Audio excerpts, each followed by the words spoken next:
Yeah, so when I started doing stuff in 2022, that was mainly just like your average like rap, like nothing really unique. But then 2020, the rest of 2022 and 2023, I started doing more like more funk stuff, trying to produce more drift funk beats. Welcome to Metaverse Degen. I'm Lion, and Raptor's not here. He's currently doing some things with family, but we're here joined by our wonderful guest. Hi, my name is JohnieCanine. I'm usually known as a musician in the furry fandom. I'm a underground rapper, and I'm also the frontman, vocalist, and bassist for the band Novaslicers. Oh, wow. So, what got you started with all that and into VR chat, may I ask? So I was mainly inspired by, let's see, in 2021, was like the peak of like the new like drift funk genre.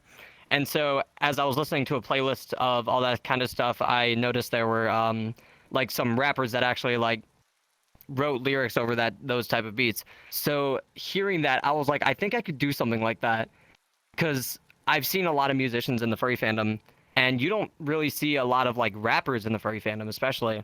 So I thought that was kind of where I wanted to start. And so I came out with a dumb debut, which was supposed to be a joke called Monster Milf with my friend Soda Wolf. And so from there, that's when I kind of put in like the more aggressive vocals to see if I could do what the other rappers have been doing in that kind of underground genre. And I say it's a pretty big success because it's I mainly wanted to do something that has never been seen in the furry fandom before. So I wanted to be a little unique, spread some more awareness about a genre that hasn't been that well known. And it's been becoming a little bit niche now, but that's when you have to like kind of like progress into like being more unique and be like ahead of time with trends and stuff. So I'm starting to do like more trap metal stuff now. And then, which is basically like heavy bass rap music, but with guitars involved and stuff like that. So it sounds pretty cool. And then I joined my band Novaslicers back in October of 2023 when it started out as a duo. And then as time went on, we formed it into an actual four-person band group. And then we had someone named Spiral come in as our fifth band member for the keys and synths, and also our post-production person and mix and master and stuff like that. So that's basically like the general storyline of where I'm at now. Okay. And what got you into VR chat as a platform, may I ask? What drew you here? Well, that's a funny story because I think a lot of people can relate to this. It was definitely because, like, with COVID shutting down the whole world, you didn't have anywhere to go.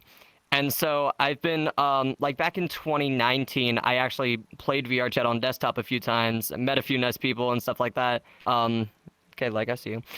So we, so I decided to like keep going into this. I thought it was pretty cool. So I looked into like what VR headset I wanted to go to and get for a good price. Thank God I did not go for a Quest, because Jesus Christ, that wouldn't have forced me into buying the PC that I have now. And I'm glad I have the PC I have now, because I can do so much more with it than my other shitty laptop.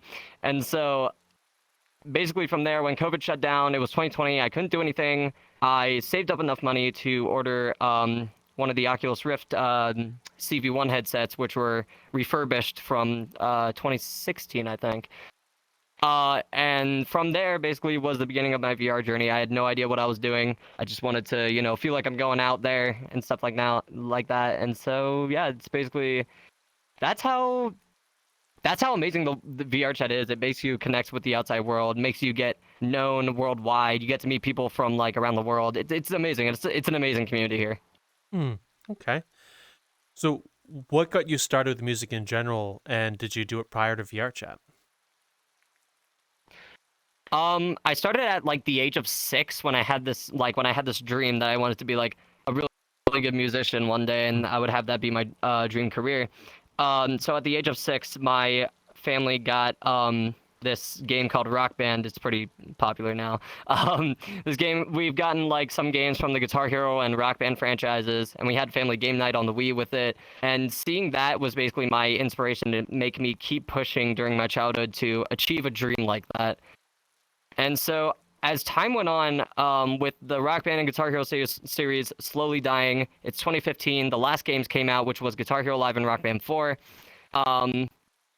Basically, that's when the whole game series died. I was in middle school at the time, and I was in this band camp, which was basically like a thing where a group of kids come together, they learn a few songs, and then they form a band, they play shows live. That was basically the first experience I ever had as a musician, basically as a musician on stage playing shows live and stuff. It was a great experience. It really was. It was tiring to like learn songs that you never knew before, but besides that, it was really nice.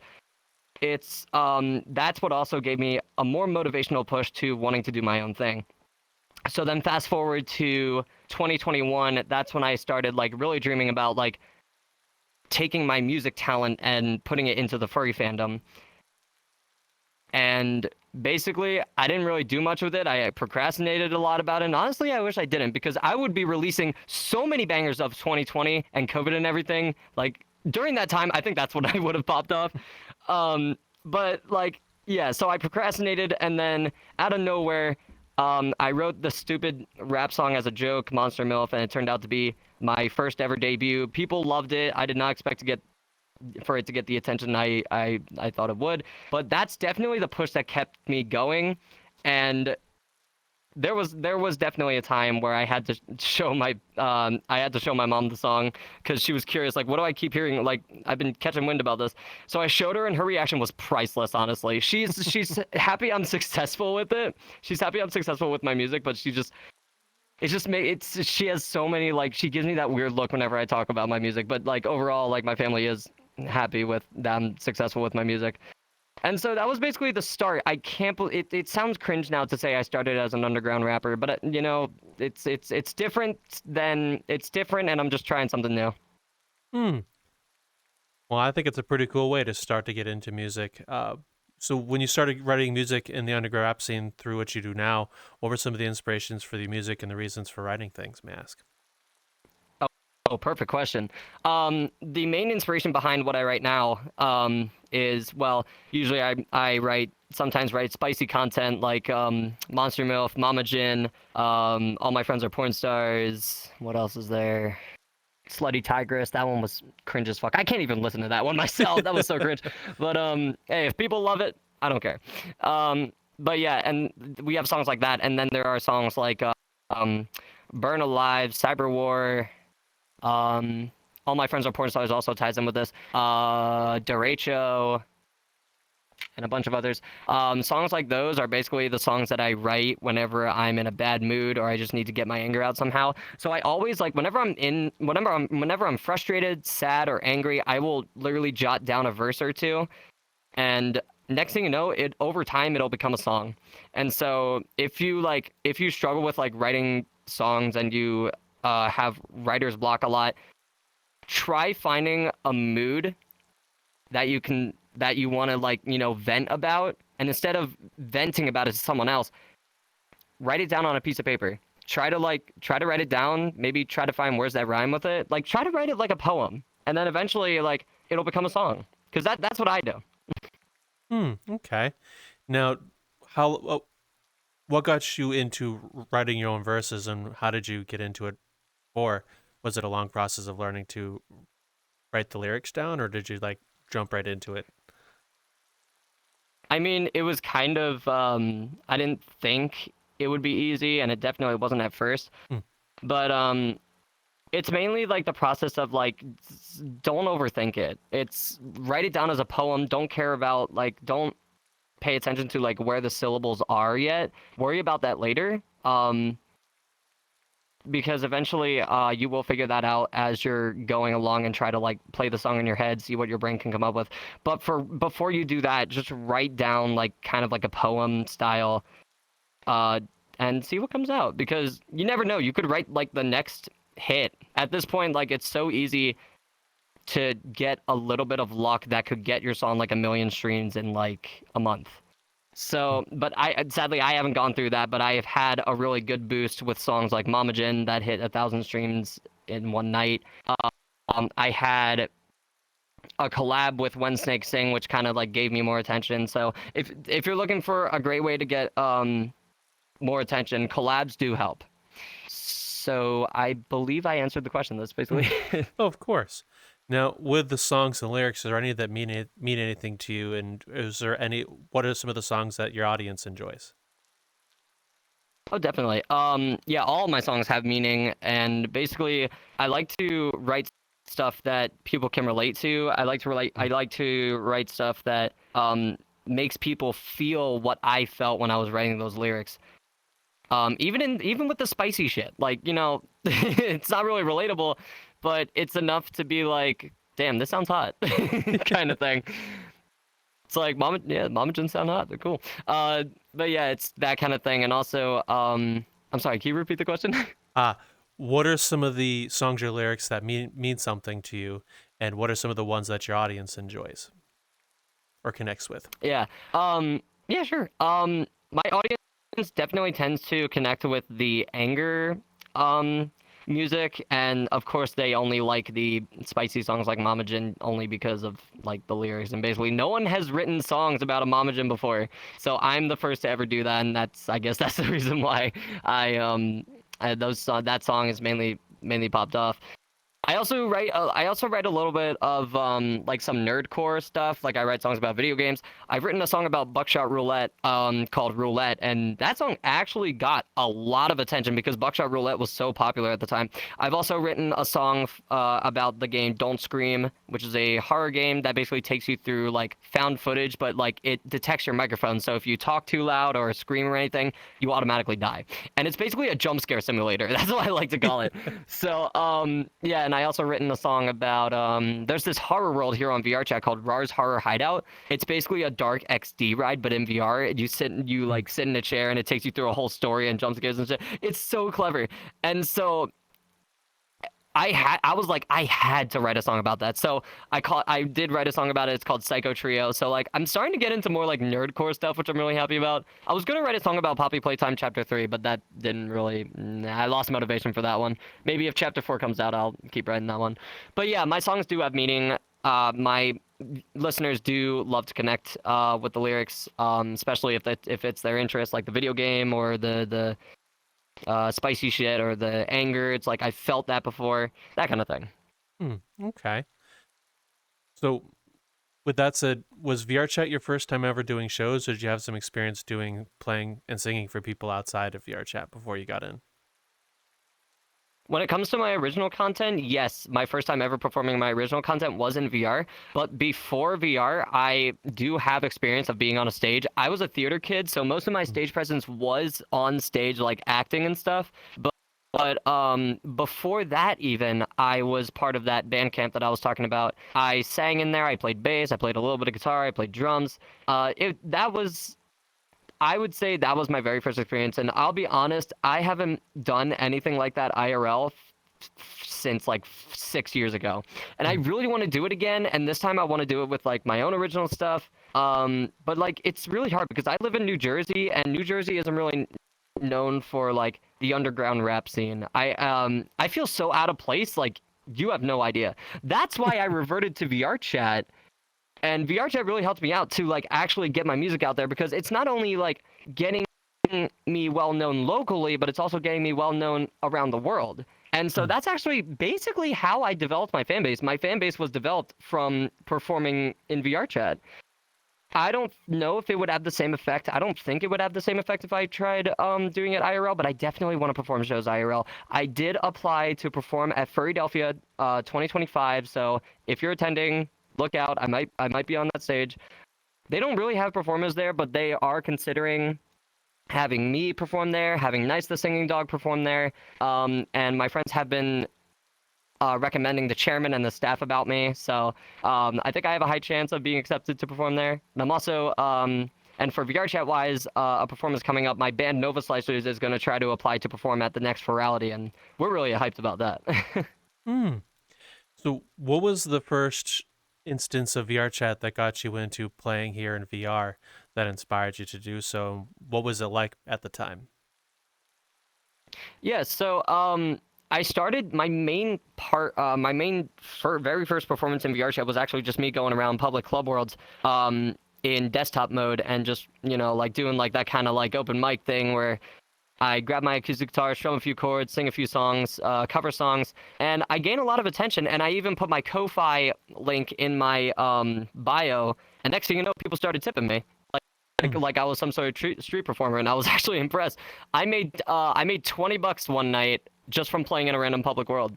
So that's a great way to start out if you want to do like acoustic covers, kind of like you're a street performer, or if you're like, open mic, and have a link to like your Ko-Fi or your Cash App and let people tip you. It helps. And so, yeah, I forgot the question. Can you repeat? What was the first instance of you doing shows in VRChat that inspired you to continue, and what was it like at the time? Yes. So yeah, I went on about the how I originally started with music in VRChat, but the first time I ever performed my my original rap stuff was Furry Hideout Countdown 2024. That I was recommended to When Snakes Sing. JT from When Snakes Sing recommended me to Corbell, who runs the CMFS festivals, and he recommended me to Corbell. Corbell and I talked. He interviewed me. I showed him my music and everything. He was like, "You know what? How would you like being performing at Furry Hideout Countdown? It's a New Year's Eve event. A lot of people join. I think it's the perfect audience. I think it's the perfect start and perfect audience for you." I was like, hell yeah. So that blew me away. I was like, oh my God, it's finally happening. This is finally working for me. So that was basically when I started. That was when I started actually like performing in VRChat. And that's when I also mapped out a whole 2024 VRChat tour where I performed at different music festivals, different events, different club events. And it was phenomenal. So the last show of the tour was Canine Era, which was my own event that I teamed up with Beryllium with. And it was an event that supported my sister's charity, Shells of Hope, and she collects money to donate to, like, to help doctors do their research about brain cancer and stuff like that, because she was a victim of that. She had a tumor in her head, but thankfully she's fine now. So I wanted to do something special to give back to her and the rest of my family by supporting that charity.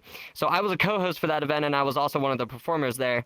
And honestly, doing all that, we raised $3,000 for Shells of Hope, and I couldn't have been happier. I even cried. I'll be honest, I even cried at the end of the night. And my God, people donated there weren't even that many donators. People just donated a crap ton of money to it. And I was so impressed. Like, wow, thank you. So yeah, if I could relive 2024 throughout the entire tour, I would, because the amount of support I got, the amount of audience that I've been rebuilding, I just hope it continues for 2025 and other years to come. So yeah.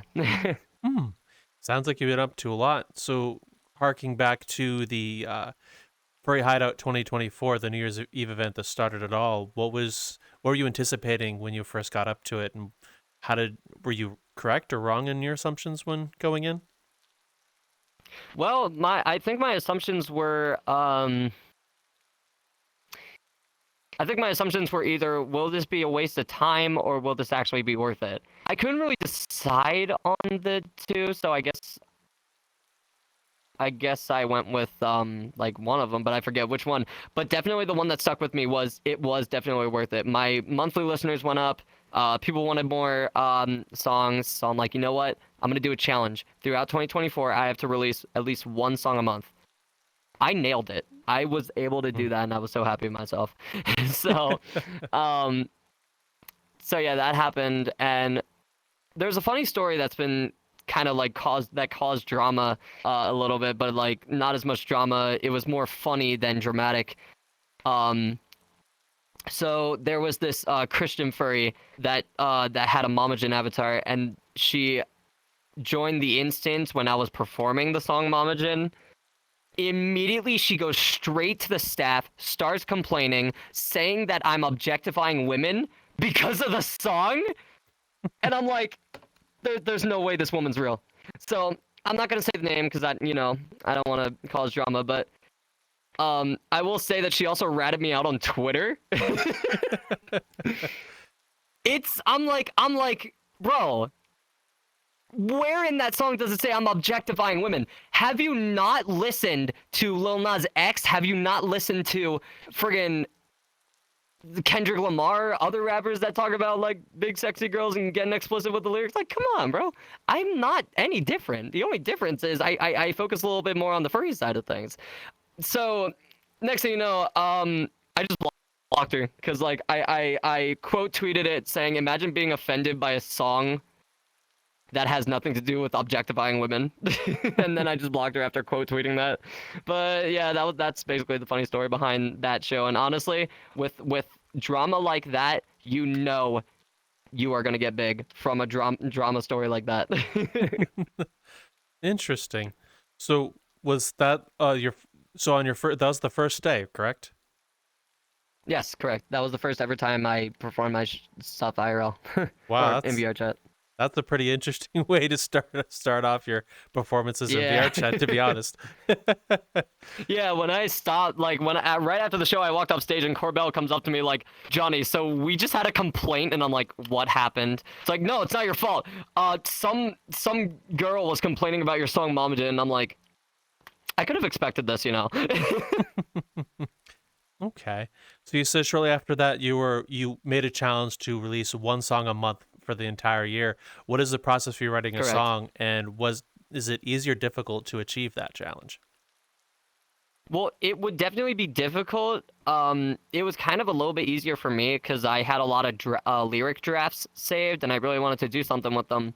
So I had a draft of Roulette in there. I had a draft of Derecho in there. I had a lot of drafts. So what I did is like every month I would write a little bit more of each lyric when I'm in the right mood. And next thing you know, I would start making beats for them. And that's when I hear the beat, when I hear it sounds good, that's my motivation to keep writing, keep going, try to make it sound better. And next thing you know, I even look for input from others. And I sometimes like do changes from their perspective and stuff like that. Definitely having a second pair of ears definitely helps for when you want to try to make something sound good. And also try not to stress about it. If you can't find a good sound for something, take a break, sleep, don't stay up late, because that's what I used to do. And wake up the next morning, do what you have to do, go to your job, go to work, whatever, come back home, and when you have the free time, take a second look at it again and see what you think. So definitely a mind reset on that kind of thing definitely helps. Okay. So what has been the most memorable performance that you've done in 2024 so far? Is it still the Furry Hideout? Oh boy. It was the Furry Hideout until I actually was accepted to perform at Furality. I don't know why I started there. But Furality Umbra was the biggest audience I ever performed in front of, and it was so worth it. When I stepped off that stage, I was so proud of myself. I went into the instance that all my friends were at. Once I joined, they all surrounded me. They were like, oh my god, Johnny, you did it! This was your dream! This was it! Right here, you just fucking did it! And I just started crying. I literally fell to my knees, and I'm like, oh my god. I started crying because it was my dream to have my friends surround me like this with so much praise, so much positivity. And I just literally fell to my knees and broke down because I was so proud of myself. Oh my gosh. It's an amazing feeling when you achieve a goal like that. And if I could relive that memory again, I would. It was just heartwarming. Definitely my best highlight of 2024. Okay, so how was that performance different than the others, may I ask? At least from your perspective playing there during the show. It was definitely different because it was like I was really nervous because it was the biggest audience I've ever performed in front of. Usually when it comes to the other events, it's usually like 80 to 500 people combined with the VRChat instances and also the Twitch viewers when the stream is streamed live on Twitch. But when it comes to Furality, usually you have like over 1,000 people watching the stream. So many instances opened, like with over 80 people in them watching you.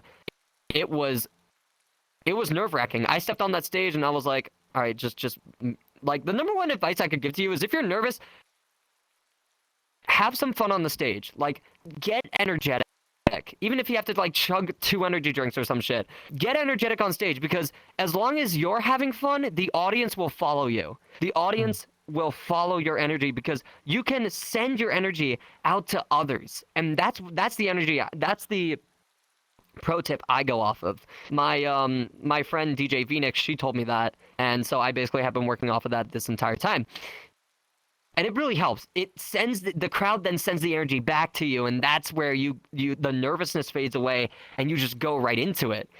So when it comes to Furality Umbra, that show being different from the others, it was definitely because of like the amount of people I was performing in front of, but also because of how special it felt. Because performing at events like that are definitely a dream, and my next goal in life with my music is definitely to perform IRL, definitely perform at Furrydelphia, make it worth it.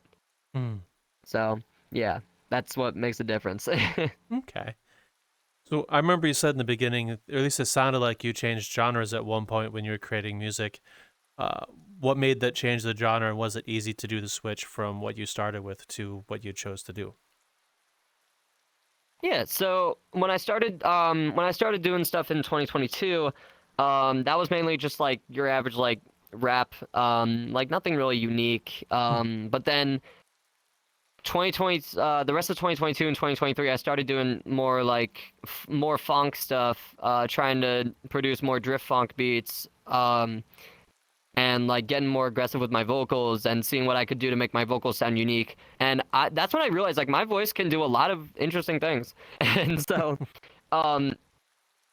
basically I stuck with the aggressive funk type of rap that I do. And then as time went on, the funk genre is kind of dying out. So I tried to stay up to date with trends, and I started to make like I started to keep the funk elements, but I started recently doing like I have an 8-string. I record guitar parts now, and I put that into the beats I make to make it sound more like trap metal. And sometimes I'll put some like real drum set samples in there as well, and it makes the whole song sound more powerful and more headbang worthy. And therefore, I'm like, you know what? I'm gonna keep doing stuff like this. So after I released my song "Burn Alive," which had me actually playing guitar in it, I was like, this sounds awesome. I'm going to keep doing stuff like this. So for the rest of 2025, I definitely plan to keep doing stuff like Burn Alive. Okay.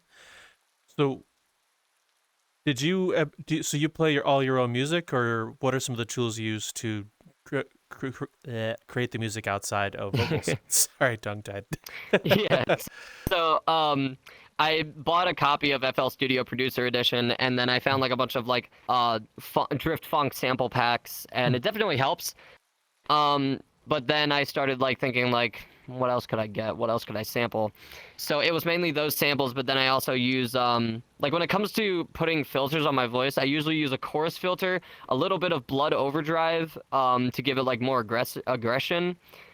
And then I'll top it off with reverb, sometimes sound goodizer, which is like a compressor and limiter and EQ combined. And then I'll adjust the EQ, limiter, and stuff like that. The main filters, like I do those basics, and the main filters I use to make my voice sound unique is the chorus filter, the blood overdrive, sometimes the stereo enhancer, and sometimes a pitch shifter for the background screams.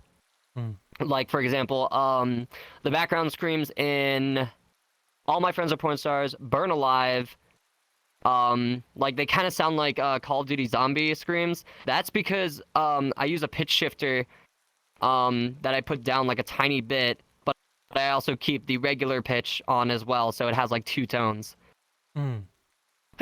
Bless me. So the 2 tones, thanks. The 2 tones definitely helps with like making the backup screams sound like more powerful. When it comes to like EQing bass and EQing my guitar, I use a amp rig. I forget what it's called. Guitar Rig 7. That's what it is. Guitar Rig 7. I don't have an actual amp in my room. I only have a bass amp, but I use a amp rig called Guitar Rig 7, and I find, I don't know which tone it is, but I find like some tone that makes my H string sound like really good. And my H string is an Ibanez white H string. I don't know what the model is called specifically, but it definitely packs the punch for what you're going for. When it comes to trap metal with like metal elements. So yeah, and when it comes to trap metal, I also sample real drums from like Contact native instruments, and I put that over the actual like hip hop drum machine track I made. And basically, yeah, that's the basics of how I do music now. Oh wow, sounds like you know a lot. No, did you learn that on the fly, or did you have prior experience in all of those skills? I mean, I was like every kid with GarageBand on their iPad. I basically like made stupid shitty songs on there. That was my only experience. I stopped that, and then like 10 years later I got FL Studio, and I basically taught myself how FL Studio works. It's pretty easy once you get the hang of it. FL Studio is so user friendly. I would never make the switch to Logic Pro, Pro Tools, Reaper.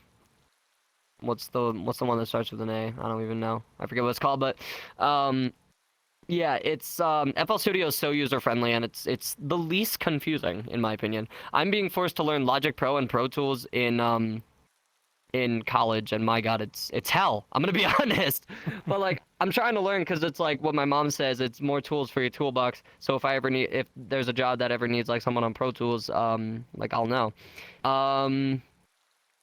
Yeah. That's how it works. Okay, so all right. So sounds like you're also taking your musical interest into your career as well. What drove that? Yep. Maybe using this AI would be fun. Hello, user. You appear to be searching for the Metaverse Degen. Oh, great. I think it's broken. You know the link. Just look at metaversedegen.card.co. There should be something over there for you to enjoy. Lion and Raptor. Consume content. Join the cult. Did it just say cult? Okay. Yeah, no, we're cutting this before this gets weird. Just go to the link. You know it's right down there somewhere. All right. Bye.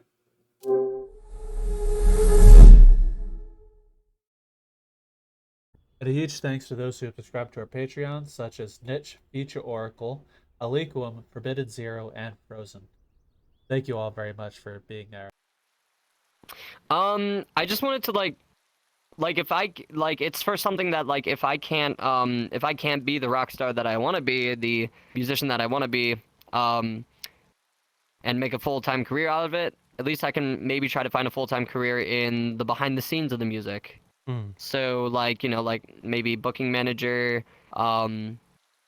like having someone like help out in the studio, something like that. I've had internships for it, and it's gone pretty well so far. So yeah, I just need to graduate, get the fancy piece of paper that seems useless, but I have been told that it'll get you somewhere, at least. I just don't know where yet. So from what you've learned in college, and since it sounds like you've also done the background stuff through internships, as you said, what are your thoughts on seeing both sides of the coin in terms of music and music production? Seeing both sides, like the background like stuff, performing and also then performing. Yeah. Oh yeah. Both sides of the house. It's definitely a hassle. Especially when you're trying to like do like live sound stuff. Like there's a lot you have to do to like set up for a concert and stuff.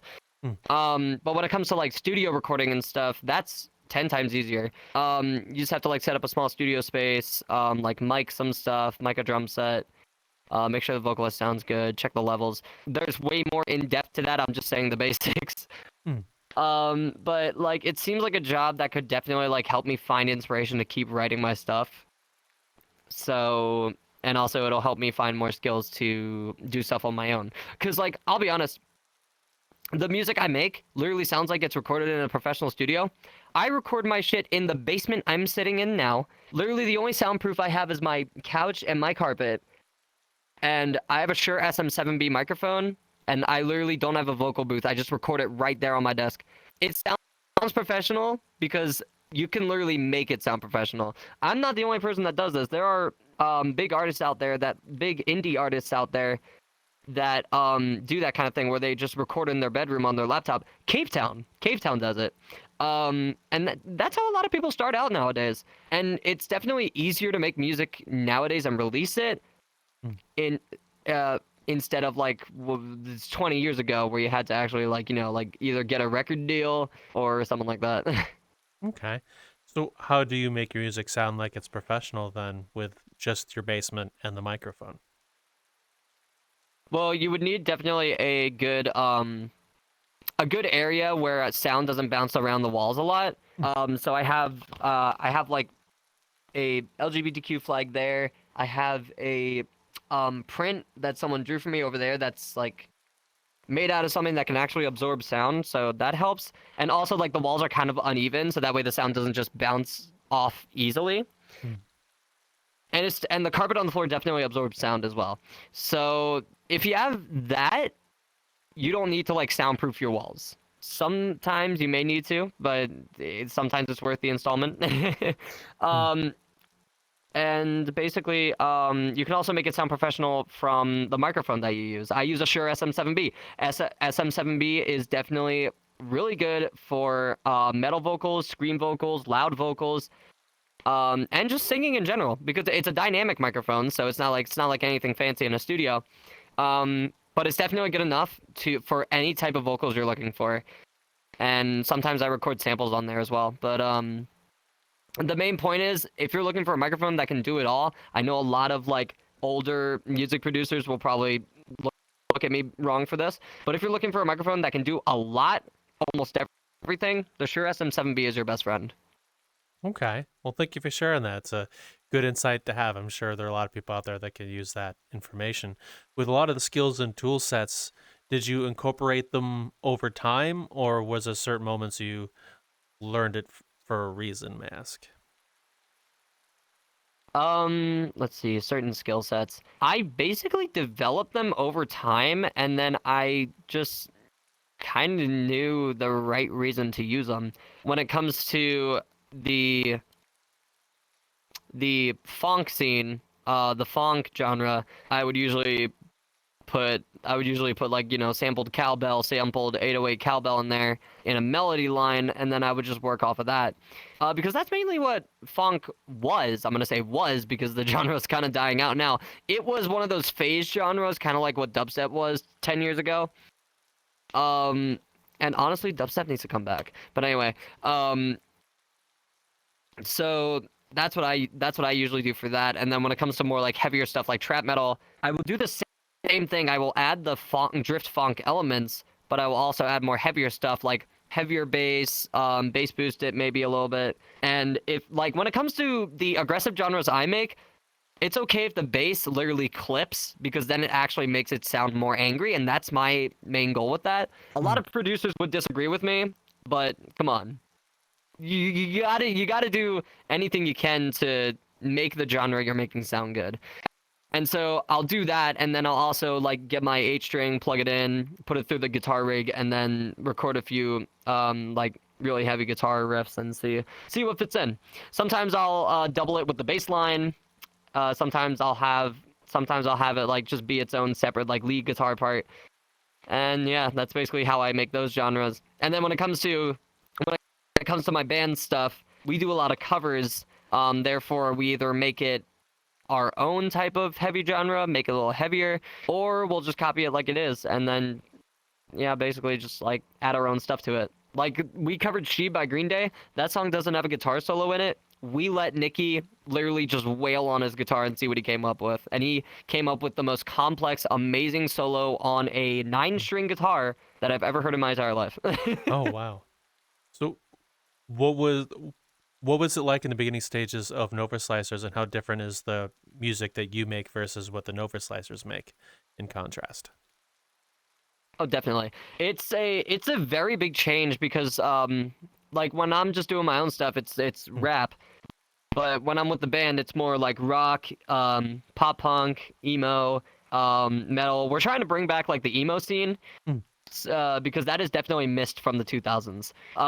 So we're trying to bring it back. And being on stage with the guys, playing shows live, it's definitely different because we have to record our parts, and then I have to put them together as a pre-recording, and then I record the vocals pre-recorded as well, so that way it actually sounds like we're playing live, and then I'll send it off to whoever's running the event, the stream for the event. They'll put the video up, and then in VRChat we'll just lip sync.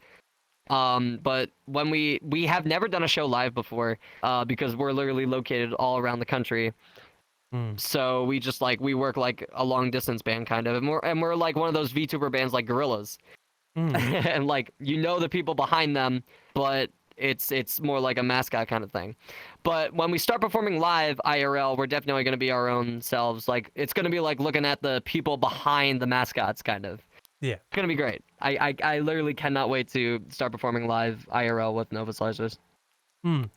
You say one thing I'll pass to you after the show's over. We were talking with Sheena Boab, and we learned about a program that some bands in Japan uses that will remove lag and latency between live performers and help you sync up the tracks.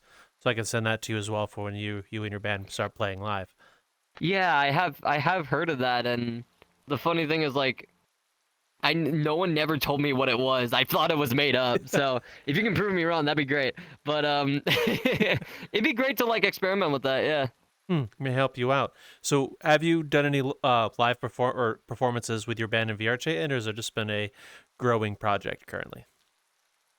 We have done a few shows live in VRChat, and basically we just record I'll send them the set list. They'll play their parts through under one recording, and then they'll send it off to the guitarists. They'll record their parts, then they'll send it to me. I do the bass and vocals. Sometimes they'll record their own backup vocals as well in their tracks. So then I do the process of syncing everything up, making sure it sounds good, making sure it sounds good live. I'll add reverb filters over everything, so that way it sounds like we're playing at an actual venue. And it works. It works. You just got to do what you can work with, So when you're doing performances with both novaslicers and as yourself, how do you select the songs and music that you're going to play for those sets? Hell yeah. So I usually go with I'll start off with songs that people have been listening to recently, and then as it goes on, I'll kind of drift towards the more underrated songs. But then as we go halfway through the set list, then I will hit them with a song that's really popular from me, but not too popular. And then as that second half of the set list goes on, it's songs that are more well known, more songs that we've done recently that people have been loving. And then at the last three songs usually are our top three hits. So, and we also end with an encore. Both me and novaslicers, when it comes to either one performing, we always end with the metal remix cover I did with Spiral called Fall For Me by Sleep Token. I always end on that song because it just seems like a great song to kind of like a farewell song about. And it's definitely a song that strikes the heart as well. So it's definitely something to leave the audience with, feeling great about what just happened. Now, was that system of how you select stuff, what are the tools you use to do that, and when did you start incorporating that kind of set production? Well, I usually just open Notepad and just start writing down songs in a certain order. And then when it comes to the band, we usually agree with it, or we'll switch some songs around to see what's good. And then we'll also put the times in parentheses on each song to see if we fit the entire hour, if we accidentally go over, or if we have to cut a song to make sure it's just under an hour. But yeah, that's basically it's basically nothing special. We just write down a songs in a certain order that we would love to perform in. Okay. So since you said it's a cover band, how do you select the songs you choose to cover, may I ask, between everybody? Well, we usually started off with it doesn't really depend on covers, covers or originals. It mainly just depends on what has our audience been listening to recently. Okay. So with the band as well, are there any moments or performances with the band that have stuck with you as a person? Um, that's a good question. We haven't performed a lot in VR, but definitely a really good live performance that started us off was definitely Ecosphere. I kept pronouncing it wrong during the event, but Ecosphere was basically our very first time actually performing at a VR festival that had a decent amount of people in it, and that's what gave us our pretty good start. And our cover of Devil Town by Cave Down was also a great thing that started us off, because like I always thought that song would sound great as a pop punk kind of genre, and once we tried it, it was exactly how I pictured it, and people loved it. So yeah, it's been great. And also we recently played a show here on VRChat called Arcadia, and that was really fun. That was definitely a great start to 2025. We were supposed to originally play at Furry Hideout Countdown 2025, but the thing is, Corbell wanted to advertise the event through VRChat, but VRChat requires this family-friendly, no swearing environment for events that are promoted through them. Therefore, we had to cancel our show there because a lot of our songs have swearing in it. Okay. Yeah, we were pissed. He didn't tell us that until literally last minute, so we were pissed. Well, things happen. Maybe, hopefully, next year you'll be able to play. Yeah. All right.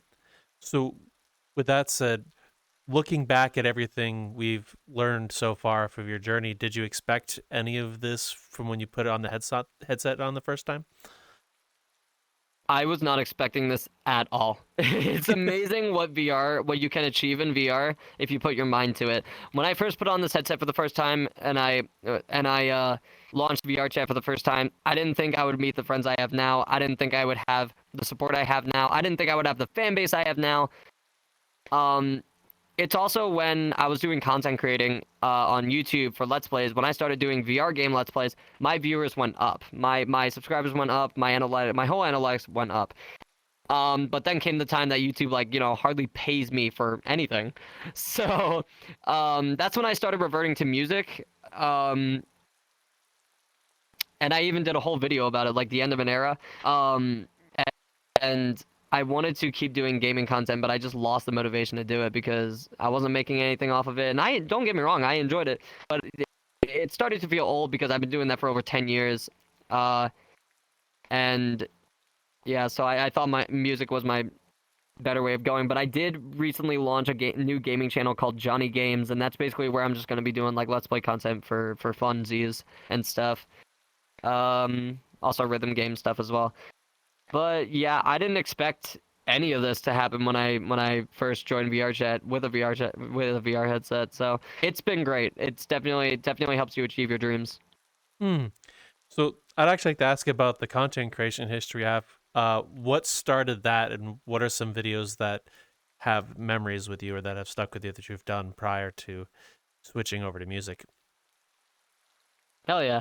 So, I was one of those kids that, I was one of those iPad kids that always watched, YouTube on their iPad. I was watching, back in like 2010, 2011, I was watching YouTubers like PewDiePie, Markiplier. I was watching the horror Let's Play series. And I was like, I want to do something like that. So I launched, a YouTube channel at age, how old was I in 2012? I was like, I don't know, but no, 2013 I launched a channel with help from my dad. I was, I think, 10 years old at the time. My Let's Play videos sucked, but I kept them up because I want people to see where I came from. I started off as a stupid, cringe little kid who slowly started getting better at editing their own videos, recorded their own gaming content, and next thing you know, reverted to VR 10 years later, and started actually like being more successful with the Let's Play videos. And so the number one memory I have of doing the Let's Play stuff with the gaming channel was definitely the Security Breach series. Everyone loved my reaction. Everyone loved, like, because like I was a Five Nights at Freddy's veteran. I've been a fan since day one. I've been a fan since I saw the trailer when the first game came out, and I love the whole lore behind it and everything. It's amazing, and it's amazing how it also keeps going on. And now we literally have a second Five Nights at Freddy's movie on the way. It's amazing. It's amazing being a fan of a franchise that has been growing for over 10 years and still is growing. It's a great feeling. But anyway, so I loved Security Breach. I also like love where the whole franchise is going. And the fact that the number one thing people loved about my Security Breach series was the fact that I look up at Roxanne Wolf the same way Markiplier looks at Lady Dimitrescu. So definitely my number one video game crush right there. So may I ask what caused the switch from regular gaming to VR gaming? What made that switch?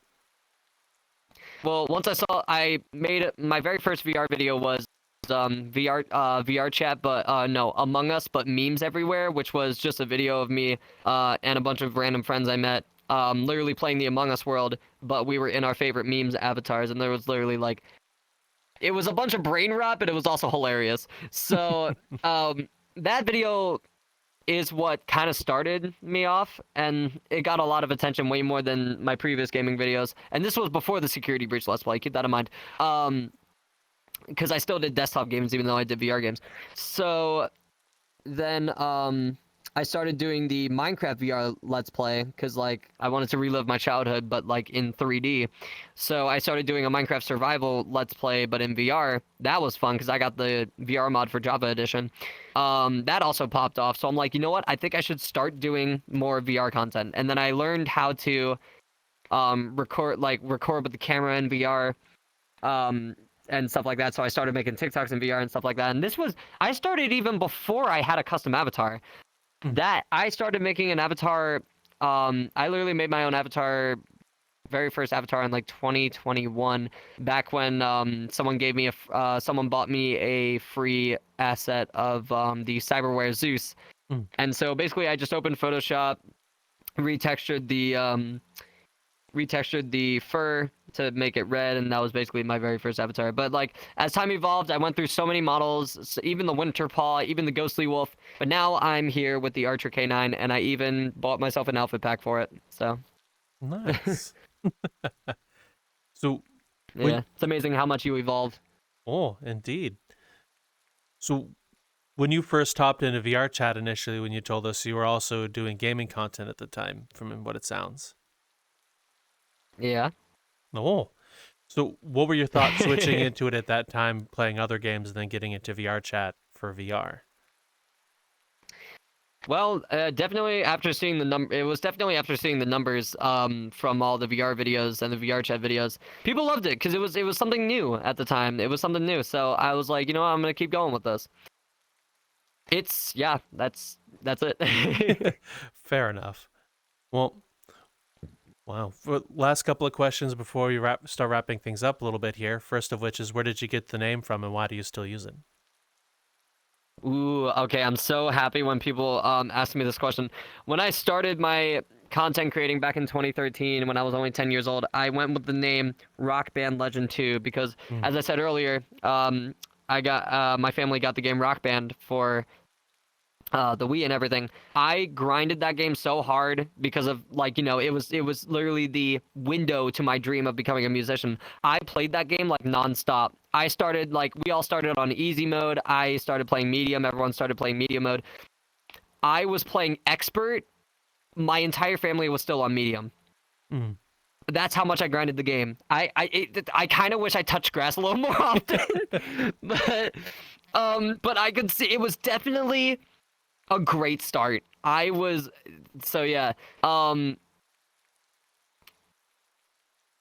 so that's okay. So we're on usernames now. So that's why I gave myself the name Rock Band Legend with a 2 at the end. Because it was basically like, that's what I named myself on my Xbox 360 when I got an Xbox. And then like after that came the name Dubstep Dude 2015, because that's when, you know, kind of dubstep was a thing. I went through a dubstep phase as well.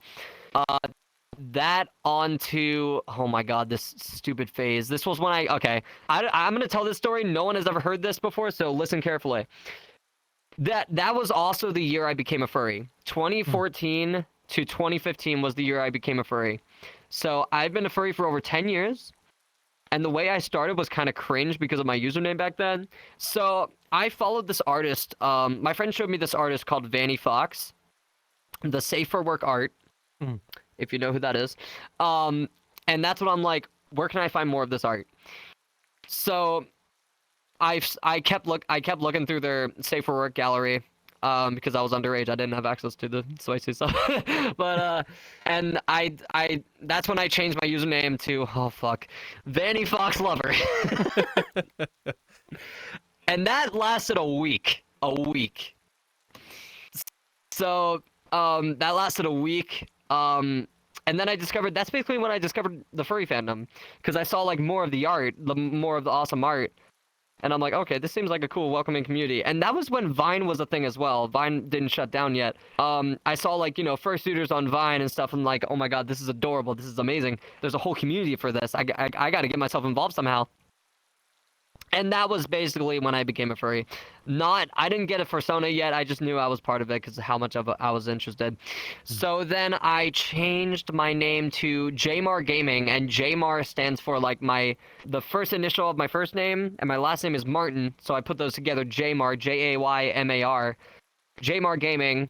That was like that was part of the evolution around like 2015 to 2016. I think. Yeah. And then 2016 through 2021 was when I had the name Sandy Wuffy or Sandfire. Sandy Wuffy because people called me Sand for short for Sandfire. Because when I was developing my persona, I was asking my sister, and my family, I came out as a furry to my family on day one. They're fine with it. They were like, as long as you don't do some weird shit, you're fine. So my sister helped me come up with my persona name, because I said, what would be a cool nickname for a red wolf with blue hair? And it took her a minute to think, but then she said Sandfire, so I'm like, okay. So then it stuck. And so from that stuck until 2017, 2021 to now. That's when I changed my username to JohnieCanine, because when I started making music, I wanted to rebrand to something that included my real nickname in it.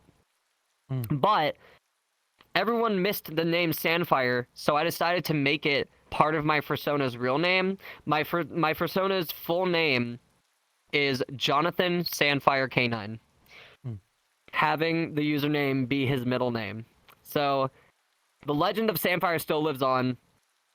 Just a rebrand. Okay. And the avatar you're in, what makes you use it? Is there anything about it that means anything to you?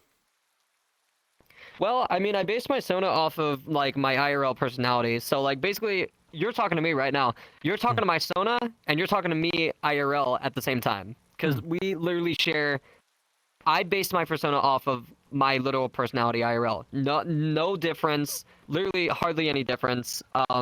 My favorite color is red. My favorite secondary color is blue. And I have green eyes IRL. So I was like, you know what? To top it off, green eyes. And there wasn't a black accent color on my persona before. It used to be just all red. It used to be just all red with even longer, like I'm talking like down to like chest length hair. But then I decided I wanted to change it up because I thought it was too basic. So 2022 New Year's Eve, I premiered a video on my YouTube channel showing the redesign of my Sona in a really cool like trailer kind of thing. So basically, I wanted to also develop a backstory to how he changed. So I thought, okay, he got bullied in high school for being called Clifford the Big Red Dog. So he got surgery to have his fur grow in a different pattern, and then he just cut his hair. Interesting. Well, thank you very much, Johnie, for sharing all of that with us. It's been an absolute pleasure getting to meet you and learn your tale, so thank you for your time greatly. Yeah, thank you for having me here. No problem. And if the audience wishes to reach out and find you, where can they go to find you? They can definitely find me like all over social medias. TikTok isn't banned yet. You can find me on there at JohnieCanine, literally spelled JohnieCanine. People have misspelled it like Johnny, letter K, number 9. That is not it. I'm surprised to how many people like literally spelled Johnny wrong and literally put K and number 9 with it. But yeah, JohnieCanine. And it's all one word too. You can find me on TikTok under that name, Instagram, Twitter, Spotify, Apple Music. You can also find my music everywhere. And also the name of my band is NovasLicers. No spaces once again, novaslicers. You can also find that handle on TikTok, Instagram, Twitter, YouTube even, same with JohnieCanine. And yeah, if you want to keep in touch, I also have a Discord server called the Canine Crew. My link tree is also linktree/JohnieCanine. You can literally find all of those links there. So join the Discord, follow me on socials, and yeah, stay up to date with what I've been doing. Well, again, thank you. And all of those links will be in the description right down that way or in the Spotify episode description for you to find in a section we call guest links. Everything will be right there. One easy place for you to find JohnieCanine here. And this is the point where we ask you, the audience, a question. So my question for you is, when you were younger playing games, what was a game that has stuck with you over time? For me, it will always be Legend of Zelda, because my brother and I would play it on a little 8-inch TV screen when you were younger, back 20 years good ago. one. Oh yeah, we played that so much growing up, and so that stuck with me as a person. will never forget that for those reasons. And with that said, never give up on your dreams, even if it's tough. One time or another, you'll get there. It just takes some work. With that said, see you in the metaverse, folks. Have a good rest of your day. Oh, my ear itches. Fucking bitch. I need a haircut. Fuck, I can't even get my hat on anymore.